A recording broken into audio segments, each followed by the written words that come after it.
United States and Russia said on Tuesday they had agreed to press ahead with efforts to end the war in Ukraine after holding talks in the Saudi capital, at which Kyiv was not represented.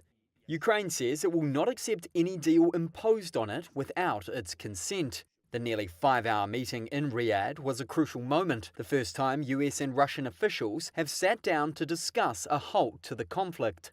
Russian Foreign Minister Sergei Lavrov said the two countries would appoint representatives before holding regular talks. However, he said their positions were not necessarily closer together.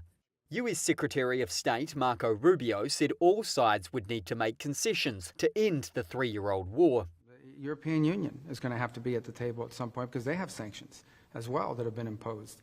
But I guess the point here is the goal is, and we agreed on what the goal is to bring an end to this conflict in a way that's fair, enduring, sustainable, and acceptable to all parties involved.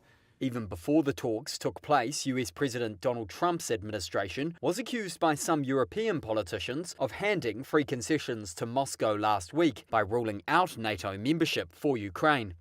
While the meeting in the Saudi capital was underway, Russia hardened its demands. Foreign Ministry spokesperson Maria Zakharova told reporters in Moscow NATO must not admit Ukraine as a member. Going further, she said the alliance should abandon its 2008 promise to grant Ukraine membership at a future unspecified date.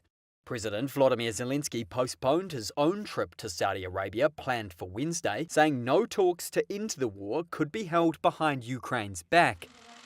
The fast-moving diplomacy, beginning with a Putin-Trump phone call only 6 days earlier, has triggered alarm across Europe that the two leaders could cut a quick deal that rewards Moscow for its invasion.